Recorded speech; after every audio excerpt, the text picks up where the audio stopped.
जी जनाब, बिस्मिल्लाहिर्रहमानिर्रहीम। मेरी ये वाली जो वीडियो है ये पॉडकास्टर रेहान तारिक के लिए है। रेहान तारिक साहब, आपने मुझसे सवाल किए टेढ़े मेढ़े, जिस तरह की आपकी आदत है।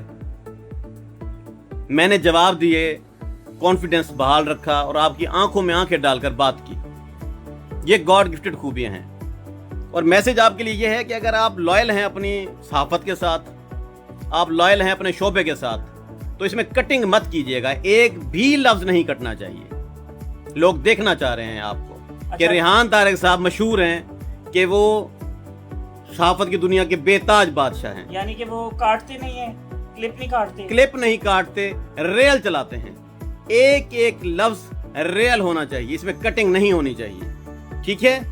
वरना मैं समझूंगा कि आप सहाफी नहीं हैं। तो मुझे हकीम साहब जी ये बताएं कि आप जो है वो पॉडकास्ट में गए हैं रेहान हैदर के जी, इंजीनियर मिर्जा गए, जी, गिरफ्तार हो गए जी, मुफ्ती तारिक मसूद गए, उनको पाकिस्तान छोड़ना पड़ गया जी, डकी गया, गिरफ्तार हो गया जी, डकी का वो जो तफ्तीशी था जिसने डकी को पकड़ा, चौधरी सरफराज एडिशनल डायरेक्टर, वो गिरफ्तार हो गया। आज उसकी अदालत में पेशी थी। FIA के 8 लोग गिरफ्तार हो गए। उसके बाद जो है वो पतलू गया, बदनाम हो गया।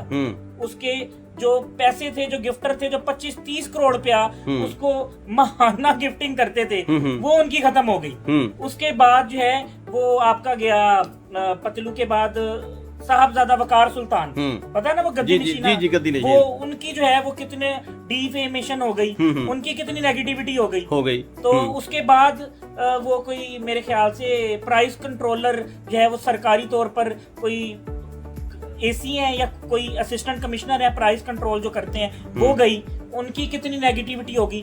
यानी कि अभी तक रेहान हैदर के पॉडकास्ट में जो भी गया वो बच नहीं सका, गिरफ्तार हो गया या मुल्क छोड़ गया। तो आपको क्या लगता है कि आप मुल्क छोड़ेंगे कि गिरफ्तार होंगे? अल्लाह की लाठी बड़ी बेआवाज है। एक कहानी है कि पहले एक औरत मोहल्ले में बड़ी फेमस थी, उसके साथ जो भी शादी करता था वो दूल्हा मर जाता था। इस मर्तबा दूल्हा नहीं मरना, इस मर्तबा निकाह पढ़ाने वाला मरना है, ठीक है? आप ये